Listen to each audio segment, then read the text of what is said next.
ಬಾಗಲಕೋಟೆ ಜಿಲ್ಲೆಯ ಇಳಕಲ್ ತಾಲೂಕಿನ ಕರಡಿ ಗ್ರಾಮದಲ್ಲಿ ಕಾಲುವೆ ನೀರು ಹರಿದು ಕರಡಿ ಗ್ರಾಮದ ಸಂಪರ್ಕ ಕಡಿತಗೊಂಡಿದೆ.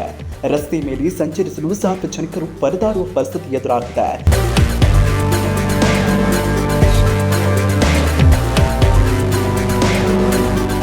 ಇಲ್ಲಿರುವ ಮೇಲ್ಸೇತುವೆ ನಿರ್ಮಾಣ ಆಗದ ಹಿನ್ನೆಲೆಯಲ್ಲಿ ಹಳೆಯ ರಸ್ತೆಗಳನ್ನು ಅವಲಂಬಿಸಿರುವ ಗ್ರಾಮಸ್ಥರು ಬಸ್, ಕಾರು, ಬೈಕ್, ಟಮ್ ವಾಹನಗಳ ಸಂಚಾರಕ್ಕೆ ಅಡ್ಡಿಯಾಗಿರುವುದಲ್ಲದೆ ಶಾಲಾ ಮಕ್ಕಳು 1 ಕಿಲೋಮೀಟರ್ನಿಂದ ನಡೆದುಕೊಂಡು ಶಾಲೆಗೆ ಹೋಗುವ ಪರಿಸ್ಥಿತಿ ಎದುರಾಗಿದೆ.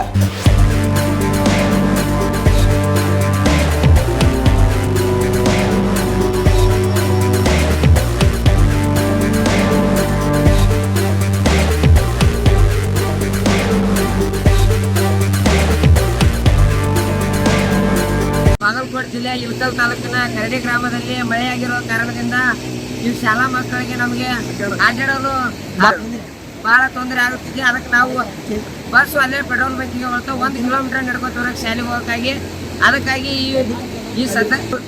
ಇದಕ್ಕೆ ಸಂಬಂಧಪಟ್ಟ ಅಧಿಕಾರಿಗಳು ಈ ಬೇಗನೆ ಈ ಬ್ರಿಡ್ಜ್ ಅನ್ನು ಮಾಡಿಸಿಕೊಡಬೇಕೆಂದು ತಮ್ಮಲ್ಲಿ ಕೇಳಿಕೊಳ್ತಾರೆ. ಇನ್ನಷ್ಟು ಅಪ್ಡೇಟ್ಗಳಿಗಾಗಿ ಫಾಲೋ ಮಾಡಿ ವಿಜಯ ಧ್ವನಿ ನ್ಯೂಸ್.